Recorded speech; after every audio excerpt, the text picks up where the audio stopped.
It's Kerry Cullen. Hallelujah. Uh, um, Kerry Cullen.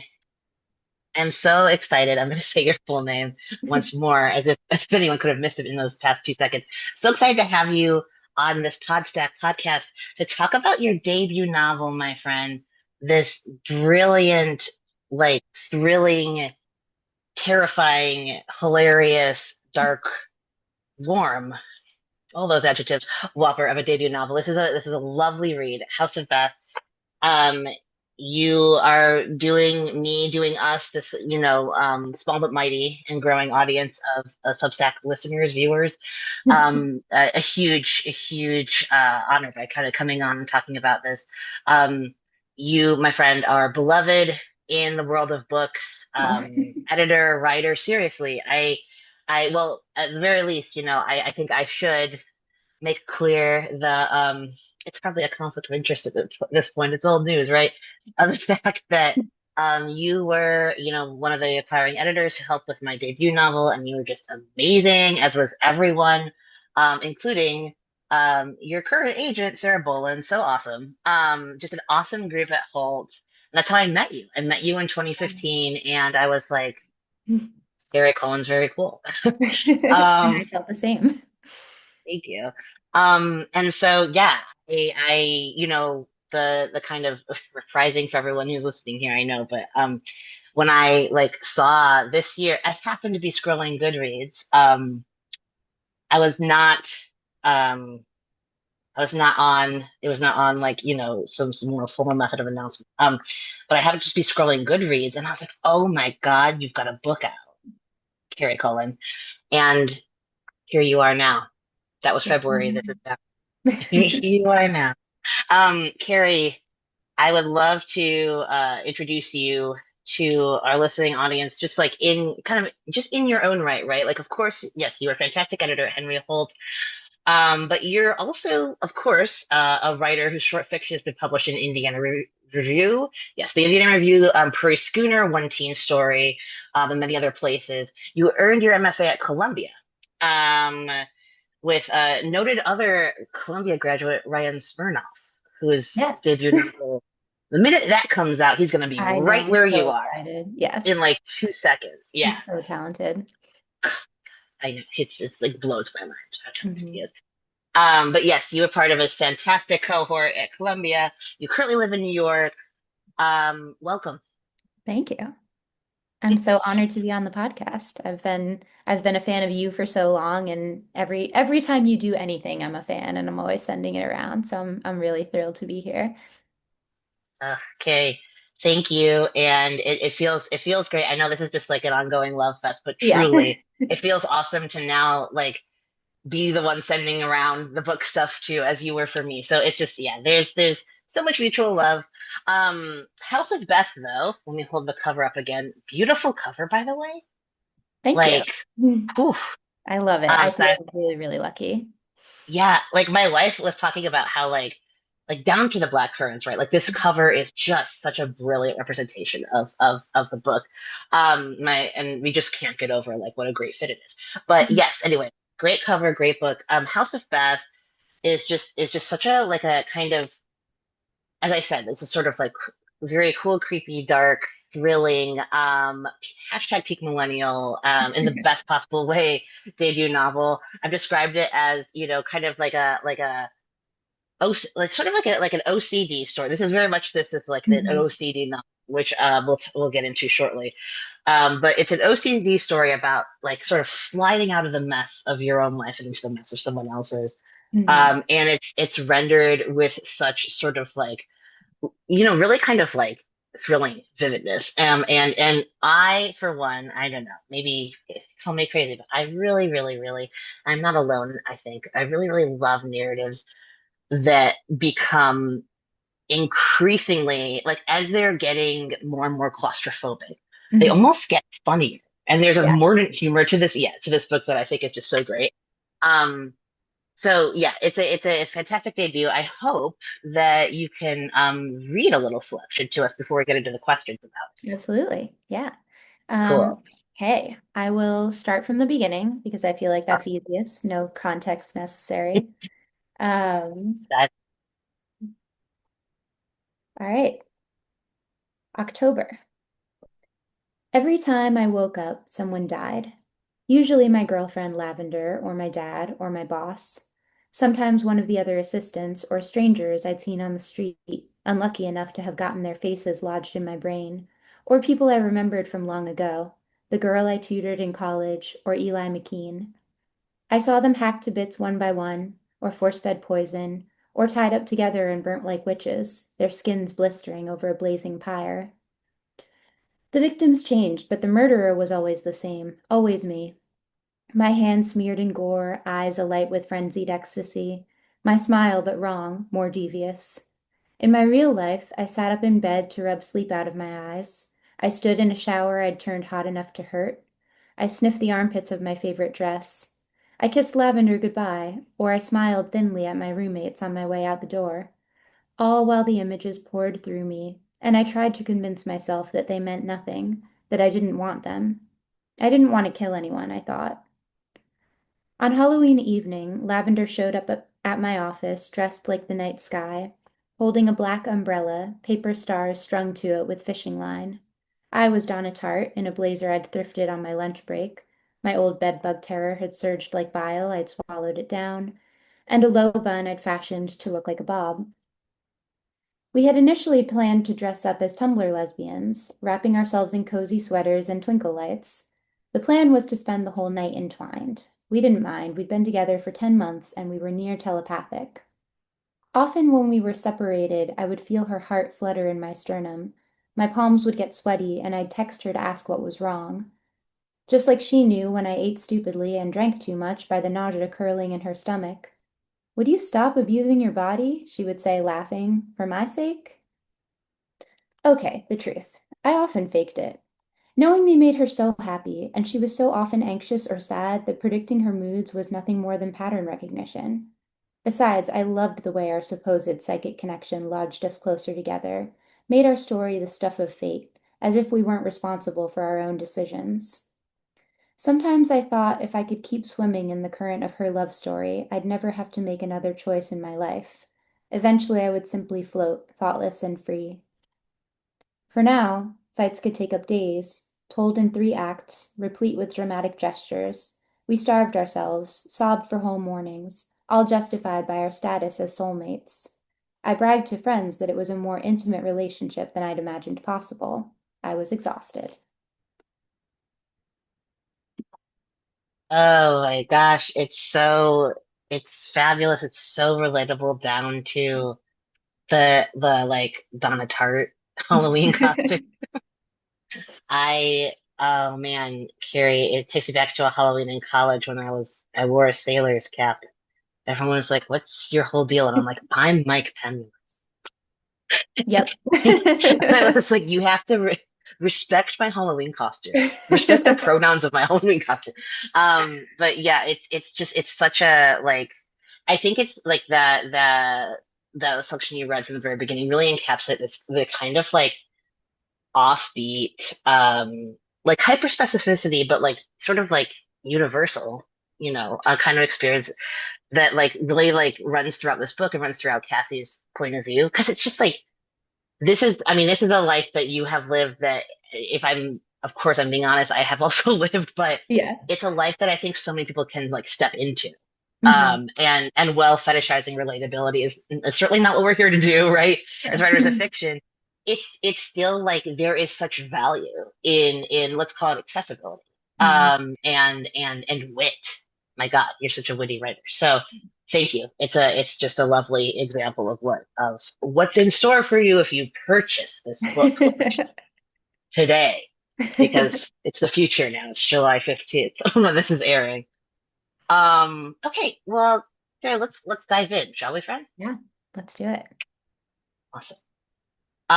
So this novel, House of Beth, is, as I'm sure our listeners will be able to tell here, it's a novel about being horizontally stagnant and downwardly mobile, which is, I think, an experience.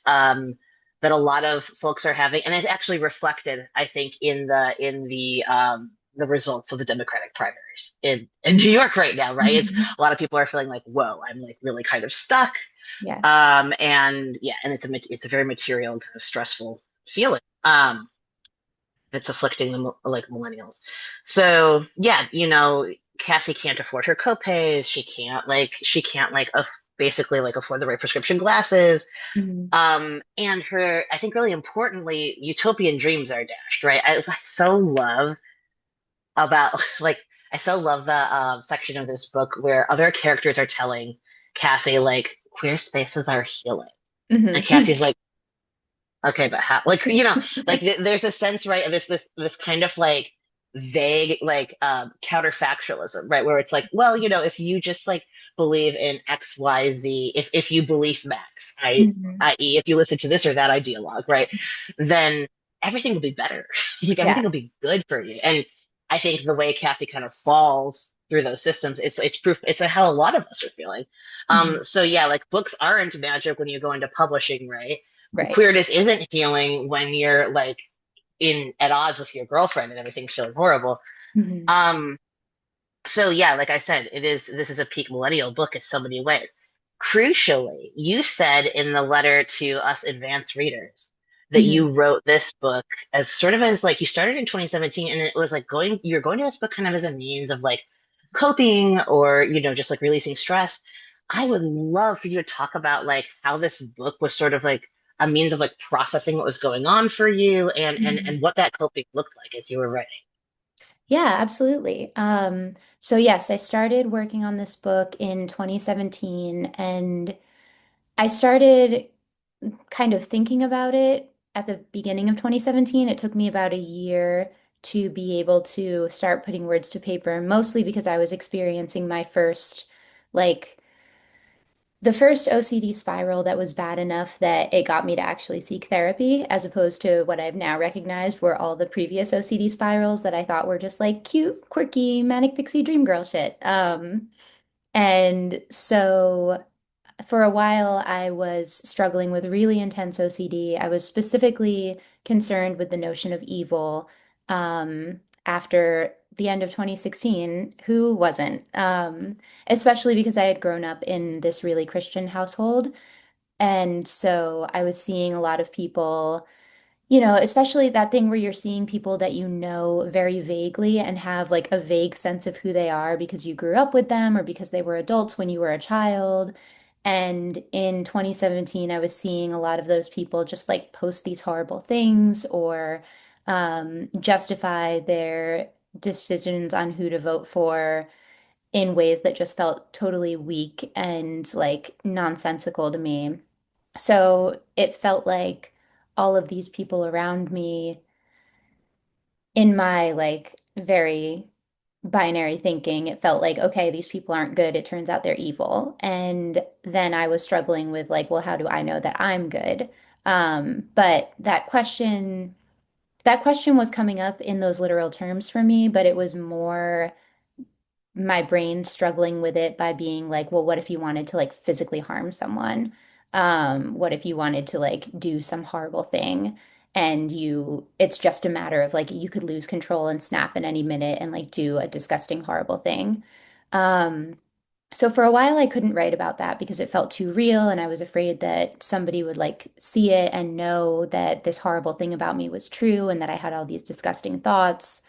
Um, and it took getting into therapy and doing exposure therapy to start actually writing it down. And then once I did, I realized that I could work with the intrusive thoughts. And like I started being able to see the humor in them once I was giving them to a character who wasn't me. Like it was completely ridiculous that I was walking around like terrified that I was this evil predator, but I couldn't see that when it was me, but I could see it when I gave this to a character. Um, I don't think I could have written the book without having done exposure therapy first. Like I was already on my way to healing from that particular bout of OCD. I still have OCD. It'll never go away, but I'm much better at managing it now.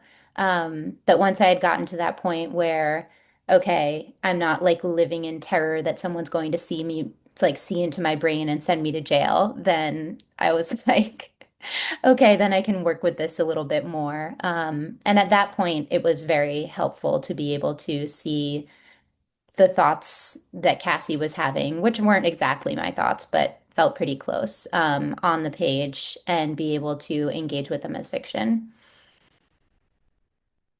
Oh, thought crimes, right? It's Yeah, like the literally. thought causing. Yeah, no, literally. I mean, it's so. I think here I'm excited to get into the OCD discussion, right? Because there are so many, such a rich cornucopia of subtypes. Um, but kind of simply stated, just for the sake of listeners who might be less initiated than you or I, like, you know, I think of OCD, and I think your book very helpfully describes OCD as, first of all, more than, right, like Nick Cage arranging Mhm. his entire room in Magic Men Right. by, right. It's like OCD, just as you said, or have described, I think very vividly. It's just it is unwanted thoughts, right? And Mhm. the clinical term that I'm kind of referencing, or going to reference here a lot to talk about your book, clinical, the lyrical clinical term, right? The imp of the mind, right? There's a whole book Mhm. about he called the imp of the mind, and the idea here being kind of, right, that these unwanted or intrusive thoughts are so like bedeviling and miserable making when the thinker supposes that they are part of her, right? Or that this is like, this is, oh, this reflects a desire of mine, right? To quote Maria Bamford, I want to chop my family up into bits to then have Mhm. sex with it, to then serve them on a salad. Like it's a really good get up routine, but it's also terrifying. I think it Mhm. makes light usefully of something that's really terrifying. To the sufferer, the idea that I could be having a violent or a predatory or some kind of morally repugnant thought, and it somehow reflects, some aspect of me. And the by thinking of the voice of these thoughts as a kind of imp or like infiltrator in the mind, right? Mhm. It actually sort of helps separate the thoughts Yes. from the self. And so I'm wondering too if you could talk just a bit about ERP and that experience for you, and how that kind of like played into just like in general the healing process from OCD. Yeah, so ERP exposure therapy, that is definitely like the thing that helped the most. There are other things that I did and learned that helped. There were some like talking components to the therapy too, which as a person with OCD, you kind of have to be careful because if you only do talk therapy, it can actually make it worse because you might tell your therapist, like, I'm having these horrible th thoughts, and the therapist might say, like, oh, this must have something to do with like your subconscious desires, which is the worst thing for a person with OCD to hear. Mm. Um, so the process for exposure therapy is pretty simple, but it can manifest in many different ways. It's basically forcing the person with OCD to face their thoughts until they start to get bored of them a little bit. Um, so, for example, with me, it started out with just like writing down one word, and I just had to stare at that word for like 5 minutes a day. And that felt torturous. Like, and it felt so silly because, and I've heard that this is a thing that happens with other people with OCD too, like, your rational brain knows that this is nonsense. And so there can even be a component to OCD that's like, but do I really have OCD or am I just like convincing myself I have OCD to like get attention or to like distract from the true horrors of who I am. So, I would be in my therapist's office, like writing down a word or a short journal entry, and I wouldn't even be able to write it down because it was so painful to me. And at the same time, part of my brain would be like, are you kidding me? Now you're pretending you can't even write the word down, Like it was just constant Whoa. battling with Yeah. the part of my brain that did not want me ever to relax. Totally. Um, which also, like, I don't know. I try very hard to see my OCD with a little bit of affection because I know it's my brain just trying to protect me. Like my poor scared brain is like, you have to be afraid of this. And I'm going to keep bringing it to your mind because I want to remind you to be afraid of it because I want you to be careful and like not let it happen to you, you know? Um, but yeah, exposure therapy, especially when it comes to the thought crimes element, like I have read about people who are afraid of germs having to like eat something off the ground with their therapist. I have not had to do that, even though I do currently struggle with contamination OCD. But with the thought crimes element, it's more like you have to you have to like introduce yourself to the thought and hang out with the thought, or I did. There was no way to enact the thoughts because that would have been illegal. But trying to find ways to put me in a situation where I could stare at the thought in the face until it started to lose its power was basically the way that exposure therapy worked. A lot of journal entry, some looking at pictures, stuff like that. Yeah, I think sorry, not to do a little gallows humor here, but the No, idea please. of like, oh, I'm doing this horrible murder. This is Uh-huh. fine. It's actually not that bad, right? But it's that's such a funny illustration. I think of like what ERP is and isn't, right? Because of course it's not normalizing the thing that you already find morally repugnant, and it Mhm. is in fact so not what you want to do, but rather defanging the thought, Yes, like hanging exactly. out, yeah, with the idea of your like moral turpitude and being like, "Ugh, I'm so bored. Hmm. I'm tired of this." It's Yes. like, okay, yeah, yammer on, Yes. and yeah, I feel the the moment in when you're like, I don't want to think about this anymore because I'm yeah, sick of it. It's like, oh, that's victory. yeah. That's great. You did it. Yes, exactly. I was gonna say, like, it's like almost like the imp loses his voice because you're just like, Mhm. okay, like, Yeah. yeah. It was, I think, yeah, I would definitely second my experience with ERP was Yeah. immensely helpful. When I was having, a lot of issues, like, yeah, related to OCD and intrusive thoughts. And then I would also say that, like, the same sort of, so it's so interesting because of the same principle of like, this like compulsion is not compelling anymore. Kind of Mhm. applied to me for like substance use. Um, Mm. where I was like, oh my God, I'm so not only am I bored with the idea that like I'm a horrible person, right? Or like you're like someone's Mhm. coming to get me or whatever kind of impish paranoia was haunting me, but I'm also bored by the idea of getting high. Like it's like feels like a chore Mm. to That's so smoke weed, right? interesting. Yeah, Yeah. truly. Like it's so it gone was a paradigm of like gotta stay sober, gotta Yeah. like which is not, to be fair, the 12 steps are very helpful, so helpful to me in so many ways. I Hmm. truly believe in the take what you need and leave the rest. But I will say one of the things I did leave was that constant paradigm of like, oh, resist the need to Yes. use.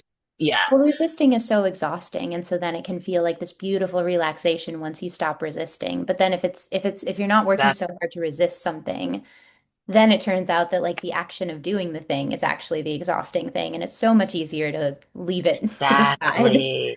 Exactly. The path of least resistance becomes, oh, wait, I'm actually not an addict, right? Mhm. Which, and so, yeah, so to kind of bring it back to OCD and also more importantly, of course, to bring it back to House of Beth, like we sort of are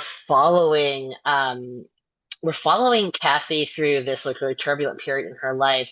And I Mhm. think it's no coincidence, right?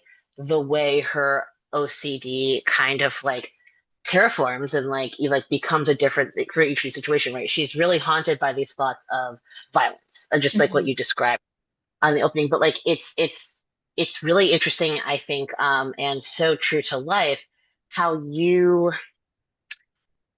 you describe the ways in which her thoughts can be managed or Mhm. recede or come back with a vengeance, how Mhm. they change, like depending on what she's going through, because of course she's a human organism, and Mhm. this is like the human brain. And so I'm really curious, Carrie, if you could talk about like what it is like to write OCD, right? And what it is like to bring that really realistic texture to the imp of the mind. Yeah. Because I think you did such a fabulous job. Thank you. I really, really wanted to. If there's anything, I think the thing I wanted most with this book was to get the texture of OCD right. And I hope that that shows through because the drafting was definitely all about me just trying to express what it felt like to live in a version of my brain. So the early drafting was just like random paragraphs of like, this is, in Cassie's voice and in her mind, but a first person telling of like, this is what I'm feeling. This is how it feels. This is how horrible it is. This is how I'm trying to explain it to the blank page. And after I had a bunch of that, um, I started trying to sort of attach a plot to it.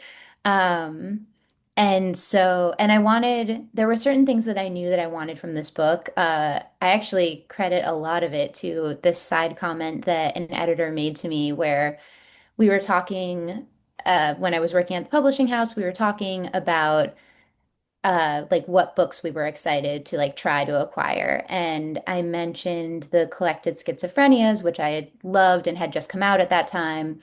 And I was like, I really want the collected schizophrenias, but for OCD. And this editor was like, well, OCD isn't sexy like schizophrenia is, so that's not gonna happen. And I was just floored. And I was like, I get it because like I also feel some resistance to reading about OCD because it can be very painful for me. But I was like, that is such a fascinating way to put it. And now I kind of have my Yeah. marching orders because I'm going to write an OCD book that is sexy, and funny. Oh my gosh. Okay, so now I have a follow-up question. This is not trying to hold the editor's toast to the fire or anything. Of course. Um, but I'm so curious what they might have meant by sexy in that moment. To give an example, my fabulous agent, I was actually working on a novel that has some bestiality, and we were talking about monkeys vis-a-vis bestiality, and she very brilliantly was like, if the chimpanzees aren't sexy, it's the bonobos that are sexy. I was like, Of course. Barbara, you're so Yeah. right. Um, but of course here she meant right, like like there having been past interest, of course, which I'm Studies. assuming what your Yes. editor, yeah. Yeah, But also, literally. yeah, literally study, right. But then also I think like this sort of almost like maybe because of that, right? This kind of je ne sais quoi, right? Where it's like, oh, like it's easier for someone picking up this book to sort of project onto the situation, Mhm. think about it in a certain way. So I'm really curious what was happening, or what do you think was happening for the editor when they said that about You know, schizophrenia versus OCD? it was such a stray comment, and I'm one of the reasons I even bring this up is because I'm almost positive this person wouldn't even remember saying this to me. It was like such Yeah. a stray side conversation. It's not something we ever talked about again. Um, but I mean, I feel like some of it is the misconceptions around OCD, where people think it's about being like really high strung and neat and orderly. And in fact, it's so like we know it's so often not that. And often the quality of the thoughts actually is like often very tied to sex. Not always, but like a lot of people who struggle with OCD have some kind of OCD thought that involves sex in some way, or like what they're attracted to or what they're not. Um, in part because sex is such a taboo. And so, like, being attracted to something that you don't want to be is like a very powerful thought to resist, I think. Um, Hmm. and so I think if you know how OCD actually works, it is very concerned with sex often. Again, not all the time, but like, does being concerned with sex make something sexy, I guess is part of the question. And do most people know that OCD can be very concerned with sex, or maybe to simplify it a bit, like OCD is often concerned with desire, and with like what we want or what we don't or what we can't have or shouldn't have. But I think most people just don't know that. And I also think that maybe the close examination of desire that OCD can push somebody into is also maybe not sexy, even though it's about sex, because maybe we don't all want to examine our desires with terror. Yeah. Well, yeah, and it makes me think too, right? Like the idea of for instance, schizophrenia is like sexy, or let's say in this Hmm. case, zeitgeisty, right? Maybe that's what they Yeah, meant.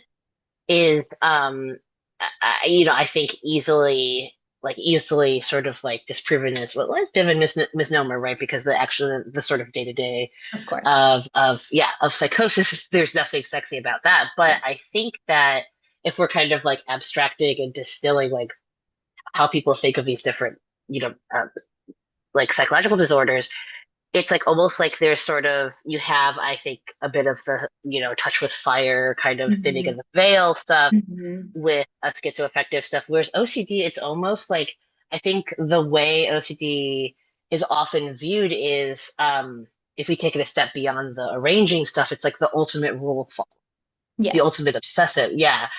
And then but your comment is so helpful um to kind of like I think like distinguish among these things, Carrie, or well, rather, or maybe even like think about them in a more nuanced way that kind of brings them together because OCD is about desire and psychosis, right? These sort of like schizoaffective disorders are no less about desire, right? But it's just kind of manifestations of different the kind of the struggle between desire and fear. And Yeah. like you capture that so amazingly in House of Beth. Mhm. Can you talk about like how that like fear, desire, like how that made for a sexy rendering of OCD for you? Hate to put it in quotes like an annoying professor or something. Yeah, I think because I had this line in my head of like, okay, how to write a sexy OCD novel. I knew that I Oh, definitely don't wanted. tell Alexander Chee that's going to be his next book. How to write Oh a God. sorry. Um, I so then I started to get some like plot elements cohering just from that prompt of like, okay, then there should be some kind of a romantic element. Like there should be sex in the book. There should be sex that is not like mm, that feels on its own, that feels a little bit separate from the OCD thoughts. So that informed the way that I approached the initial romance. Um, and yeah, I think I wish I had a more articulate answer, but I think I wanted Cassie to be vulnerable to all of her desires that were like that she wasn't keeping strong boundaries around. So she's keeping very strong because she has harm OCD. She's keeping very strong boundaries around the whole concept of violence. She has no desire to do any kind of violence to anyone. And so that is completely like that's almost separate from her as a desirous person. Like she would not just like casually think that she wishes she could like kill someone or hurt someone. Like not part of her equation at all, because she's so afraid of it. But other than that, I wanted her to be the type of person who really follows all her whims. So like if she wants to be out of the city, she leaves. If she wants to like marry someone, she says yes. And this is all tinged in fear because everything she does is tinged in fear. But I guess I wanted her to really act on her thoughts when they were not her OCD thoughts. Like I wanted that contrast in her personality. There are so many thoughts that she has that she absolutely will never act on. And so every other actionable thought she had, I wanted her to feel pretty free to do. Um, which is like similar to my experience. I would say I'm a more cautious person than Cassie is, but I do feel like as somebody who has a lot too much caution when it comes to like the decisions that I make that fall into the OCD bucket, I do feel a kind of freedom when it comes to the decisions that don't fall in the OCD bucket. Like, who cares if I like offend someone or like hurt my own feelings as long as I'm not doing like this horrible, horrible thing. I think it reminds me of, gosh, I'll think of it in a moment. It was a very popular web comic from a long time ago. Stop me if you remember. It was like everywhere. But it's she was on hiatus for a time, came Hmm. back and came back, of course, with a uh like a little mini series about her depression, how it had gotten so Hmm. severe. And there's this incredible moment where in that little series where she's like, you know, kind of scrubby and miserable and wearing this hoodie and I think she's looking at an ant on the floor, and the ant like can't pick up this chip, and she realizes it's like I think she has this moment of almost like positive nihilism where Mm, she's like, oh my God, like it's sort of like what you're describing, right? Where it's like, okay, like there may be what feels like this huge lodestone around my neck right mhm. now.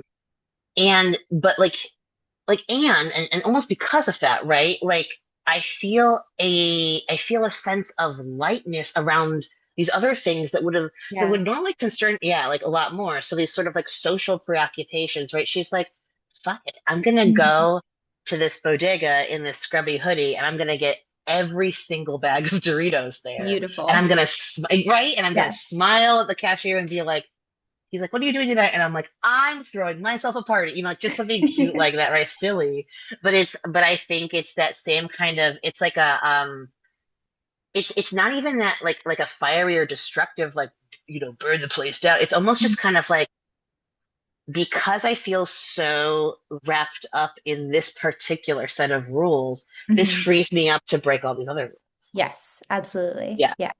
I love the yeah. way you articulated that. I love the way your book does. I do, and I think I love the way too. I think we'll get into this a bit more momentarily, but I love the way that like Cassie kind of hops worlds Hmm. as a consequence of that, right? She goes from like queer, wherever Greenpoint to like small town Tradwife, New Jersey. Hmm.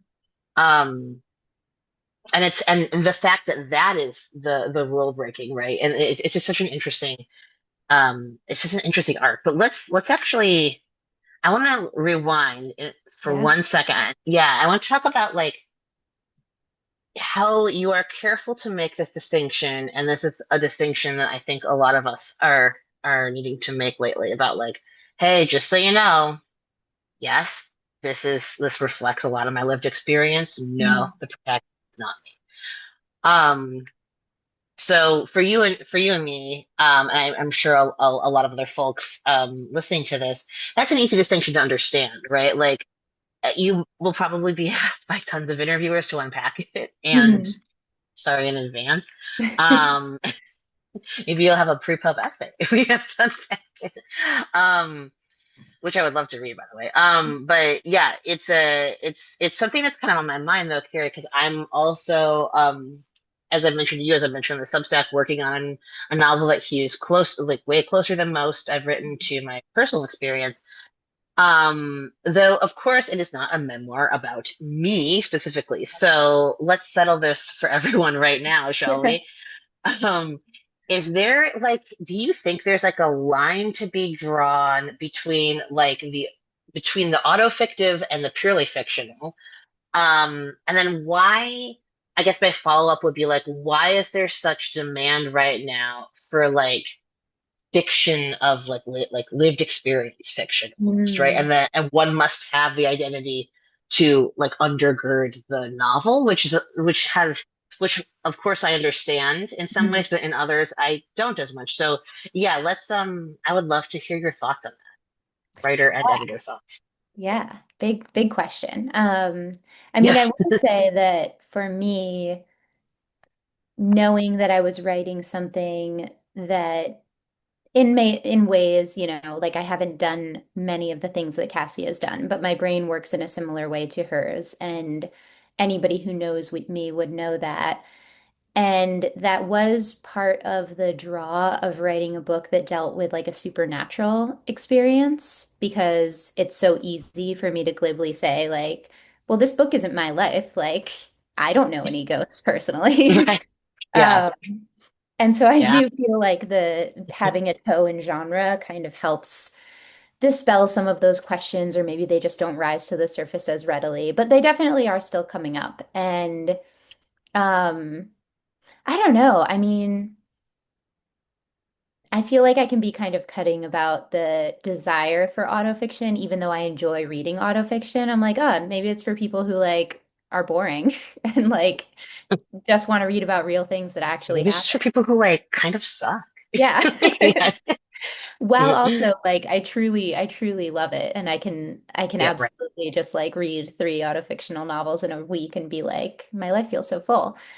Same. Um, Yeah.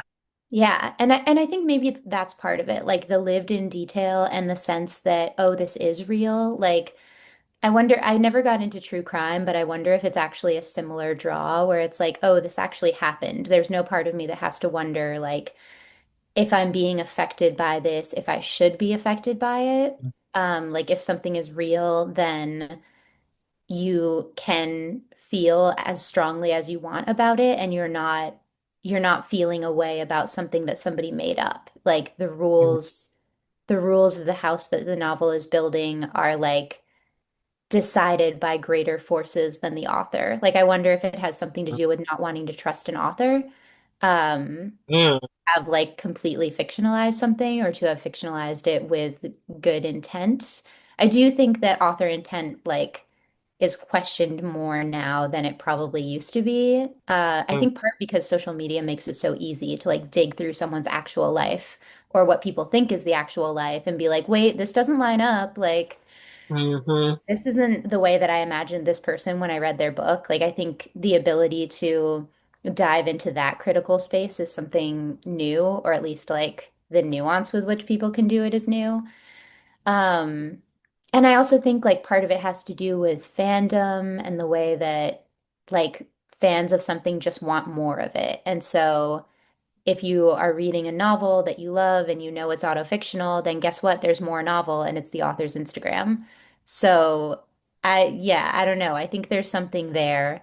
And then I think maybe when readers want the author's life to be the sequel to their novel, they get upset when it isn't and like feel betrayed because it's like, I don't know. It's like the world they imagined wasn't correct or wasn't complete.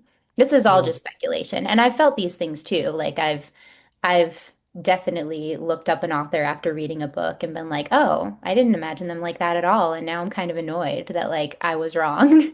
mm. It's, I mean, yeah, it makes me reflect, right, on the Yes. Joyce Yeah. Carol Oates, multiple Oates quote.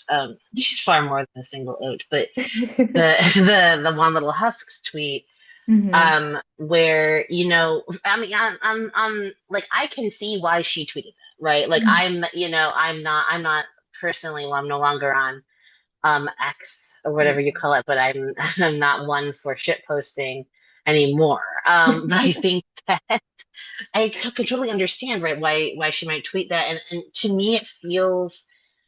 But at the same time, of course, I want to push back, and because I have that same push people that you do, where I'm like, oh man, this does feel kind of anemic, and this hmm does feel like a sort of like like I don't know, like multimedia performance where like hmm the text stops and then hmm the Instagram picks up, just as you put, I think, so beautifully moments ago.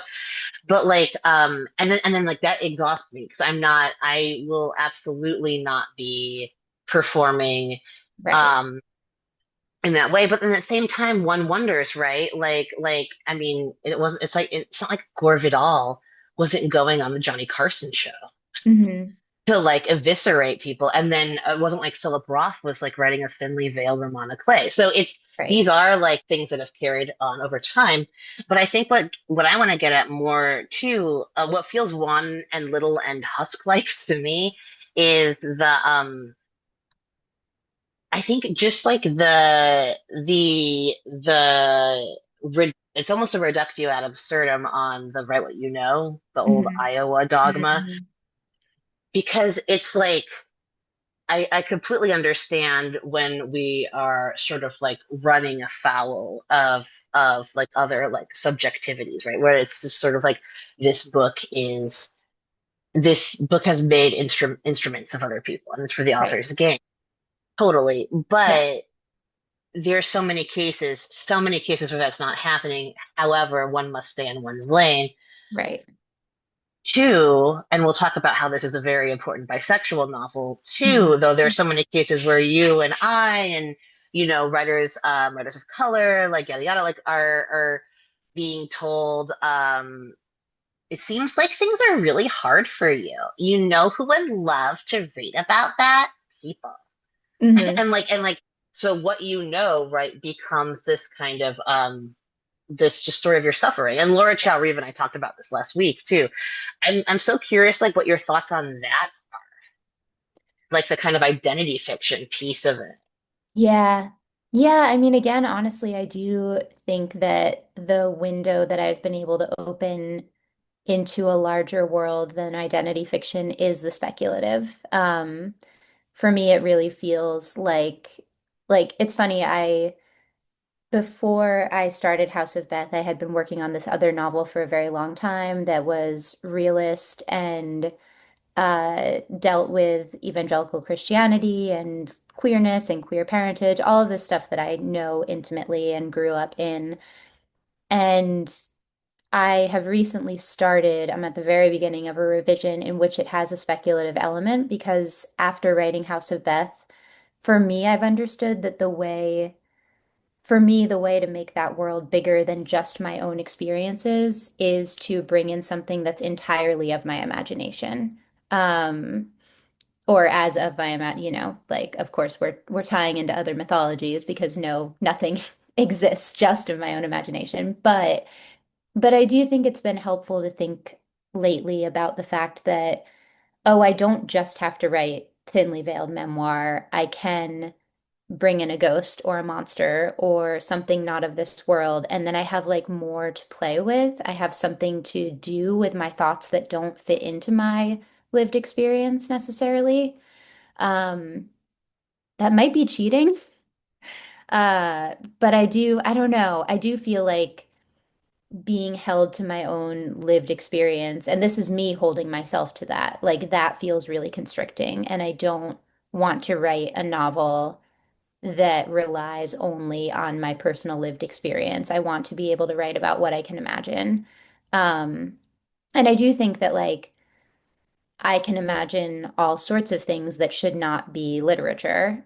And so the question for me is sifting through and figuring out, okay, what can I imagine that will actually bring depth and texture to this story and that feels right for this story, as opposed to just being like, well, I'm going to imagine that my narrator is the type of person who I like a completely different type of person than me. Like, I can see how that gets dicey, but I also don't want to publish journal entries. I know that giving reassurance is not the best for OCD, but I'm going to anyway. I don't think it's cheap. I actually, and especially the way, I won't give too much away, but especially the way you did it here, um, the the speculative element really plays with the idea of imp of the mind in just the most delicious way. So, I'm really kind of keen to not just like follow your career, like see what you're doing, but follow like a lot of these kind of like speculative literary kind of like writers who are hybridizing, right? Mhm. And kind of doing the genre abolitionist thing. A lot of these different like literary or well, yeah, like genre and literary tropes that are just like they don't have to belong to any one camp, Mhm. right? It's like Yeah. I love fiction that's just like embraces that pluralism. So cool. I'm excited to hear your new book's got speculative elements as well, or your book after this rather, because this is your new book. Um, okay. So yeah, let's talk about NYC the trad wife. Um, oh Carrie, I'm making so many insider baseball jokes. I'm sorry. Um, uh Yes. Okay. There's the question. So, one of my favorite parts of this book is how Cassie and Beth walk two very different worlds. That of the small New Jersey hometown, I mentioned before, and like lit and ideas fueled New York City. And Beth is, of course, we haven't talked too much about her yet, but she is a critical secondary character, um, who Cassie meets in a very unique way. So they walk two different worlds, yet neither, I think really, really importantly, and I think also unlike Chad Farback, in his insider baseball, oh God, Mhm. too many jokes there, kind of life. New York isn't rendered as this like sort of like panacea, Mhm. right? Neither is small town Jersey rendered as like the answer to Mhm. the how beleaguered one might feel coming from New York.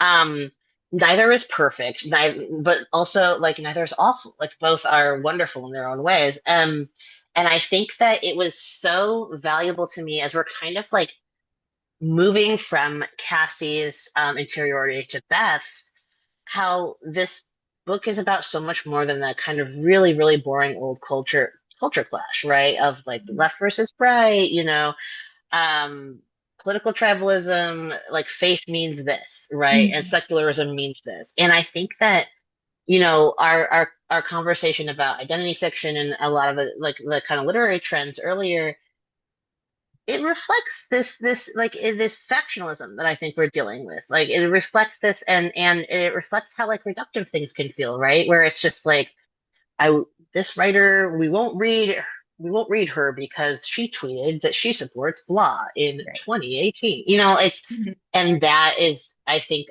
a difficult moment to be in and care about ideas and liberal democracy, whatever.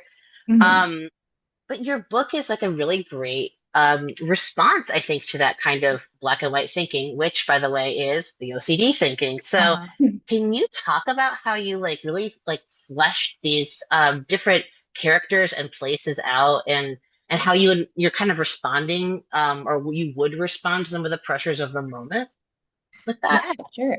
Um, well, I mean, I do think that when I write New York and when I write New Jersey, I'm always looking for nuance, in part because I grew up in New Jersey and I've lived in New York for 13 years now. And so I like to think that I see them both complexly. And I would like to resist, uh, I don't know. I never want to simplify anything in fiction. As much as I can, I want to keep things complicated until plot forces me to make someone make a decision, and often decisions feel kind of direct and simple. Um, and I don't know, I think the small town in Jersey where I grew up is very complicated, and I grew up in multiple small towns in New Jersey. So the fictional town is mostly based on one of them, but I had very different political experiences in different river towns in New Jersey, and I think there's just like so much interesting I don't know, there's so much interesting discussion to like what this town feels like versus what this town that's half an hour away feels like. And even you see them affected in different ways by like everything political that happens. So Jersey has a lot of nuance. It's so densely populated that it would have to, and it has this influence of New York, it has the influence of Philly, and then the area where I grew up is very rural and has a lot of farmland, so that's like its own influence. And I just yeah, when I knew this book was mostly going to be set in New Jersey, I knew that the New Jersey I would depict would not be the one that most people think of, in large part because the one that most people think of, especially most New Yorkers, is like not at all the New Jersey I grew up in. Like people will be shocked to hear that I grew up like among farms. Um, so I already knew that I was going into different territory than would necessarily be expected. And I think that gave me a lot of freedom to make the characters uh like not your typical rural characters that like that stereotype, because of course they're not, because they're in New Jersey and people don't think of New Jersey as a rural place anyway.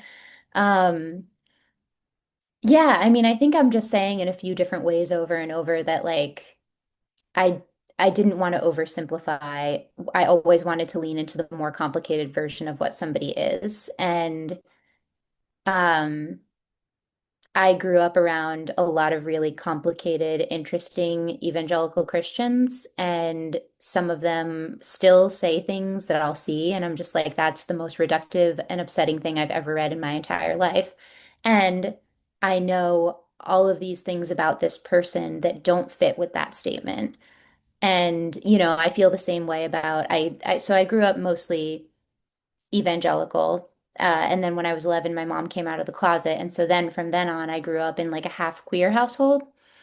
So I also grew up going to like a camp for children of queer parents that was like activism 101 for like teenagers and babies, which was great and also really complicated. Like there were complicated people there too. And one of the things that I credit the queer community that I grew up in for is like that community realized at a certain point or started telling me at a certain point that their like people's personal morals didn't always line up with the morals of the overarching organization. And they started saying, like, we taught you guys to be poster kids and that was wrong.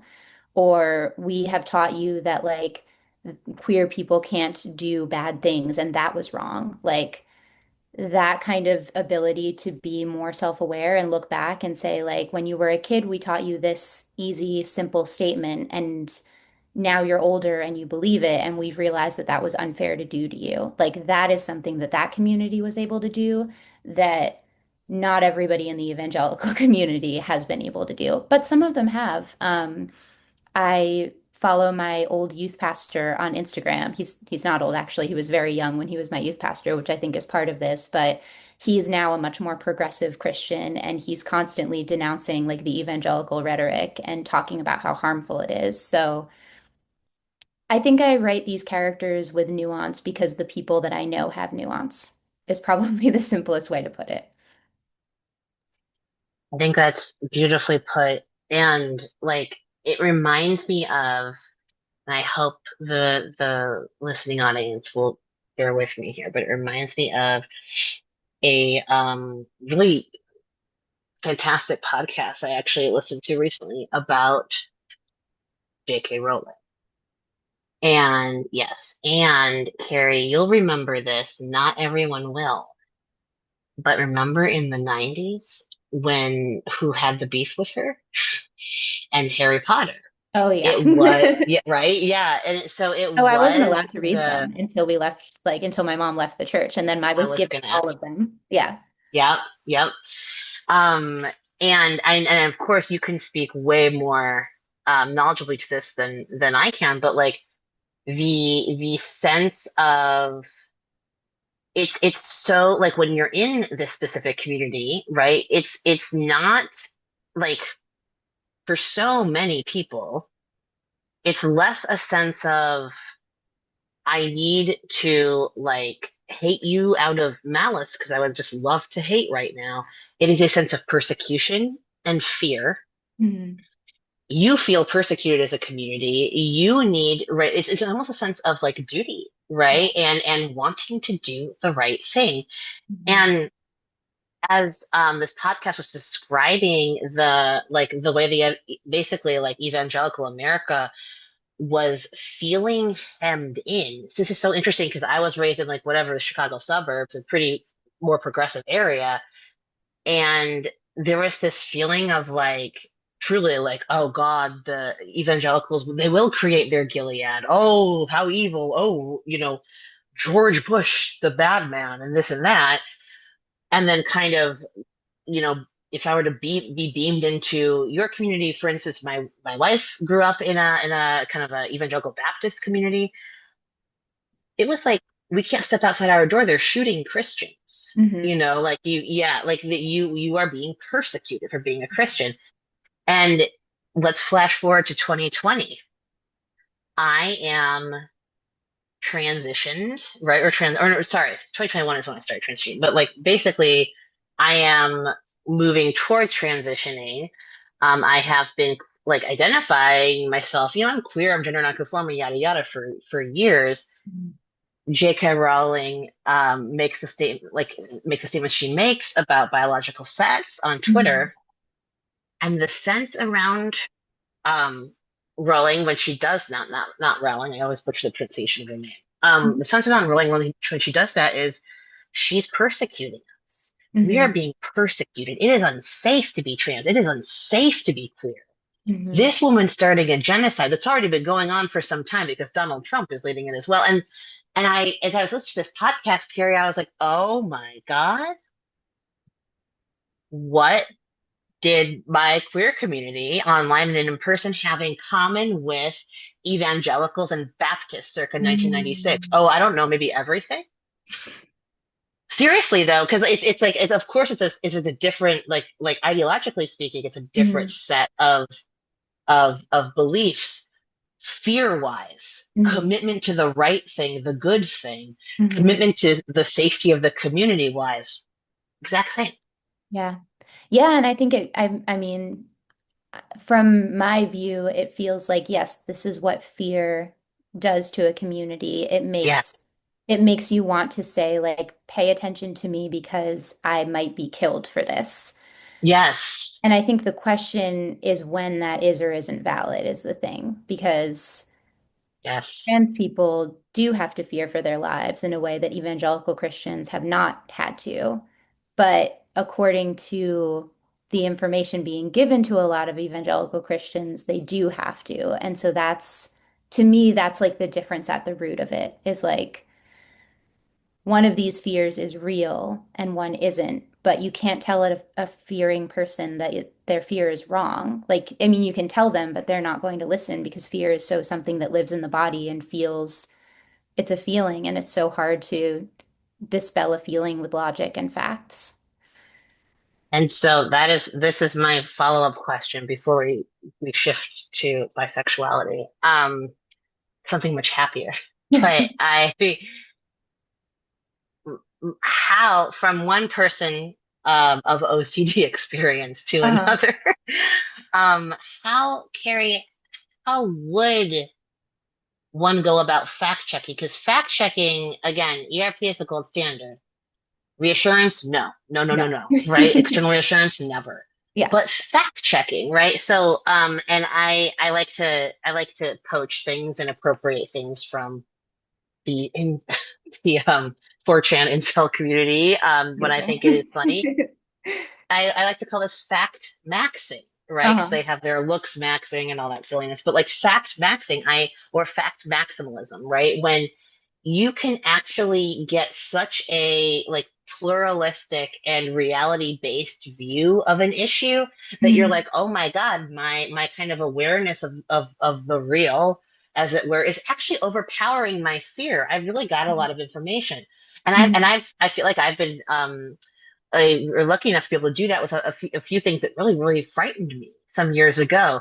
Mhm. How would one get to that point? Have you gotten to that point around any of your OCD fears? How would you go about Yeah, actually, we this will lead right into bisexuality in a way that? because so I can now look back and see that when I was a teenager, I had an OCD fear that I was lesbian.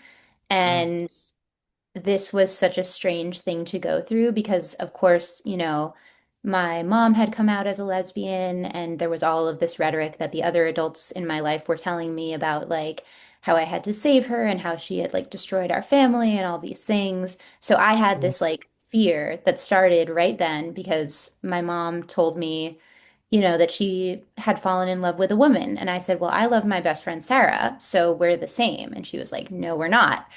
I was 11 at the time. And so from then on until I was, I guess, 19, I was so afraid that I was going to realize that I was a lesbian. And I like made out with all sorts of boys, so many boys, just to be like, did that feel good? Like, okay, good, that felt good. So I'm straight. Um, and like I had crushes on women during that time that I would just like not like I was terrified of being like alone and with a woman in a locker room. Like I did not want to be seen like looking, all this is part of the narrative. mhm. Um, but then when I actually fell in love with a woman, it was completely different than what I was afraid of. And because I suddenly had that knowledge, I was later able to figure out that I had had like a sexuality based OCD fear, but it wasn't until I had the knowledge of what it actually felt like to be in love with a woman that I could even begin to understand that. Mm. To me, that's like, it's a very lived experience version, but that's probably the closest that I've gotten where it was like, oh, I was afraid that I would like wake up a lesbian and then it would feel so terrible, but I would have to do it, you know? And then the Wow. reality was like, I have a crush on this girl and she's so cute and I feel so happy when I'm around her and like totally and completely different from the fear. So, yeah, I think that's maybe the only instance so far in which I've like gotten the facts and been like, oh, my fear was not even a fear. It was nothing to be afraid of. I love that because it's such like an obvious difference from, the like, oh, I gotta kiss, make out with these boys, make sure I'm Mhm. straight, and what looks like empirical verification is just endless Yeah. reassurance, Yeah. right? And it's only through that actual paradigm shift, the lived experience paradigm shift, that you are like, oh, in fact, here I'm fact maxing. Mhm. Like, here's the maximalism, right? Here's the fear is overwhelmed by the shape, texture, whatever you want to call it, of reality. Mhm. And I think you put it so beautifully there. And I think I would actually say the same, frankly, for me with like all aspects of transition, gender Mhm. nonconformity and stuff. I think that, kind of running the whole gamut, right? Of like not just being like, oh God, am I this? Am I that? Am I that? Mhm. But kind of like saying like, oh, I am this, I transition, I this and that. And then, it allowed me actually to take issue with aspects of what was being foisted on me from like by doctors, for instance, Mhm. right? Or by like social contacts or whatever you want to call it, in the name of say like self-expression or freedom. Mhm. And to say, actually, no, self-expression and freedom looks a different way to me, right? Mhm. And I think that is such an important thing. Like, I would totally echo what you said. What is the opposite of the imp, right? It's certainty feels like happiness. Yeah. Certainty feels good. It's not like, okay, I know for sure. Yes, I know for sure until Yeah. I make out with the next boy. And what I mean? It's like, that's not certainty. Certainty feels like happiness and being in touch with, yeah. So I have had a similar experience and I definitely agree.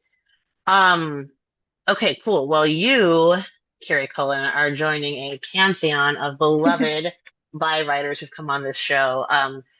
Notables including Antonia Ingres, and Paz Pardo, both fantastic interviews.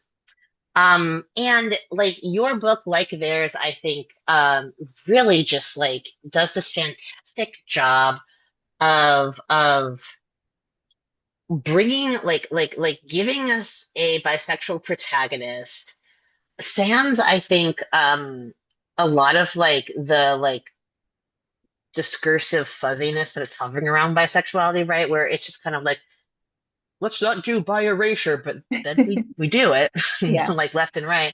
And then also like how I think pansexuality, yada yada, all these sort of like, we could go into the various Mhm. letters of the alphabet and the shape of the umbrella, but like, that would take forever. Like the way in which, right, the experience of being bi is contested or subsumed by other, I think, other letters.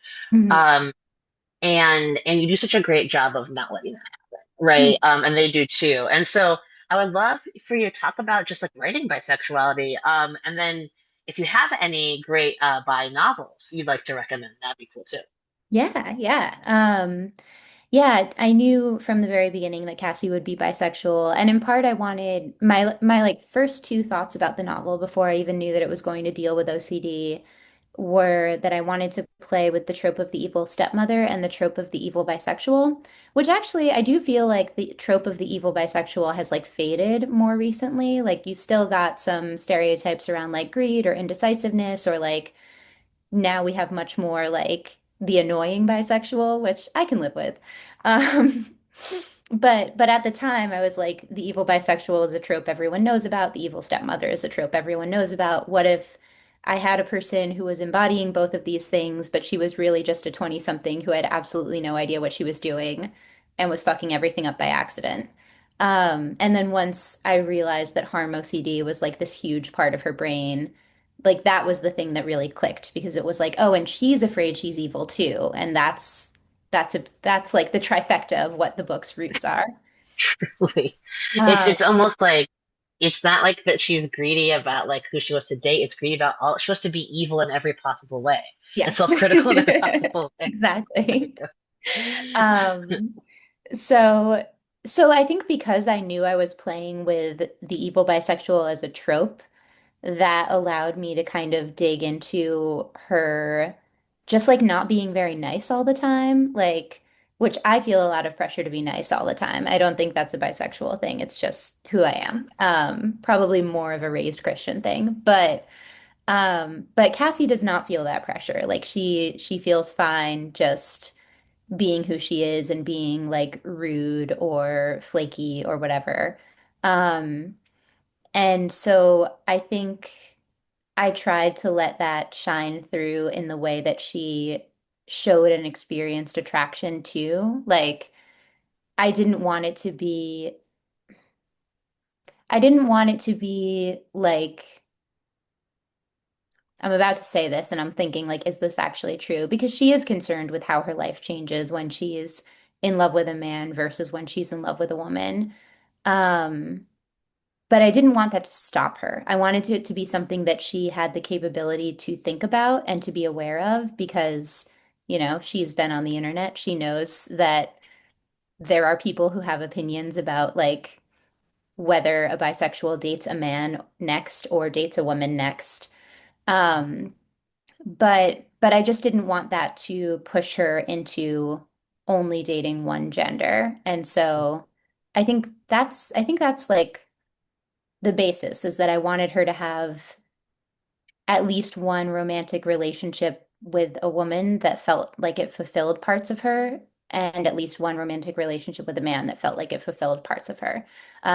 It has been interesting, like seeing the very early response to the book because some people are like, this is amazing bisexual rep, and then some people are like, she starts out gay, but then she turns straight. What's that about? Um, Oh man. and so, Oh, it's always going to be like that, I think. sure. And when it comes to bisexual novels, the two that I've read recently that I really loved, one came out last year. It's called Old Enough by Haley Jacobson. Mm, Haley Jacobson also talks a lot about OCD. That novel doesn't really deal with OCD, but her next one will, so I'm super excited for that. But Old Enough is more a story about a bisexual woman coming into her own in college and also dealing with being a survivor. And it's like, this beautiful toggling between experiences where she's like figuring out who she is as like a young 20 something and also she's figuring out that this thing that happened to her when she was a teenager is not something she's just going to be able to like let go of and move on from without consequences. She has to actually process it. So I love that. Um, and then I also love this novel called Ordinary Love by Marie Rutkowski, uh, mm, which just came out, I believe, and is about a bisexual woman who is in this on again, off again relationship and also is like, I don't want to spoil it too much, but she's dealing with a marriage that has some like pretty negative impacts on her life. Um, I will also say that I love both of these novels. Um, yeah, I love them. I don't, I love them for their bisexual representation, but I love them like more for their writing. I feel like I don't know if there's like the perfect bisexual representation novel in this world, but these were two novels that just like pulled me in and totally engrossed me. And then I also really, really adored Anyone's Ghost by August Thompson, mm. which I feel like there's not as much bisexual man representation. I mean, in the world in general, but also in literature. And like August does it so beautifully. And yeah, I'm obsessed with that book from the line level to like every element of plotting. It's gorgeous. I love that. And I also like I think that's I mean these recommendations are like perfect because I am so I'm with you, I think, in being less interested in the Tumblr era, let's tick every single box of Right. perfect representation kind of Yeah. that and that is like the coercive fandom group thinking thing. Hmm. I am just excited as you are to see like the bisexual experience represented beautifully on the line level by many Right. people. And so Yeah. yeah, so like I think that's really cool. And of course you are like easily one of the writers doing that like really wonderfully. So thank you. Carrie, last little question here. I gotta ask you. Um, there are so many like fledgling writers and editors listening to this. Some because I know of the editors specifically because some of them have gone through grad programs with me. Um, and they're just probably like well, not probably, they're definitely looking for some advice from you know, novelists such as yourself, who actually have also like like made that pivot right from editor to writer, or who are doing both. Mhm. I'm really curious if you could talk about like, well, you don't even have to do it at length, but if you could maybe offer a word or two of advice to these aspiring writer editors, and just some knowledge about what the secret. Yeah. Yeah. I mean, I have a lot. There's a lot that I've learned in my experience being a writer and an editor, especially moving from having worked in editorial in-house and now being a freelance editor, which are different in that when you work in-house, you have a lot of other voices in your head about like what works and what doesn't and what sells and what doesn't. And for me, that was so interesting, and I wanted all the information so badly. And it also freaked me out to the point that I once sent like a terrified letter to my agent after seeing a deal on Publishers Marketplace and being like, "We have to take my book out on submission now before this gets published." And she was like, "No, you need to not be thinking that way." Yeah. Um, and so I think like trying to quiet the voices outside of you about what works and what doesn't, because everybody in publishing knows that we don't know what works and what doesn't. Like yeah, when we used to call it legalized gambling. Like you think something will work, and so you throw a bunch of money at it and you hope that in a year and a half it still works, and nobody will know until it Mhm. happens. So there's that. And then I also think, and this comes more from my freelance editing, there are so many nights where having freelance edited a book all day, I'm just like completely drained of creativity. And I'm like, I had set aside this time after I finished this project to work on my novel, and now it's the last thing I feel like doing. Mhm.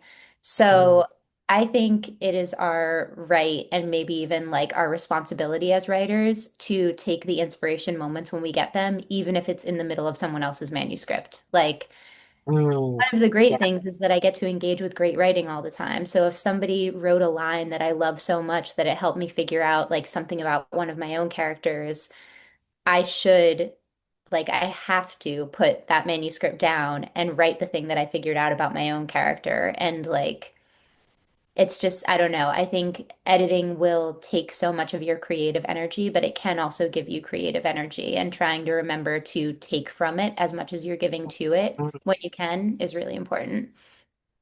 That's wow. I'm gonna take that note of advice. That's so key. I love that. I think I actually found a similar dynamic with teaching too, where I Of was like, course, yeah. I'm so revved, like I'm so ready to write, so revved up, you know. And I think it's this is the real like quote unquote time theft, right? It's not goofing off on the clock. It's being like, no, like I'm allowing myself to be inspired. Yes. Yes. Yeah, I love that. Well, Carrie, thank you so much. Thank you so much. This was so lovely. This is super lovely. This book is super lovely. Everyone buy it, or you can listen to me talk about it on WBEZ if you're in Chicago. It'll happen a few times over the summer. Amazing. But yes, please buy this. And thank you, Carrie, so much for coming on the show. Thank you.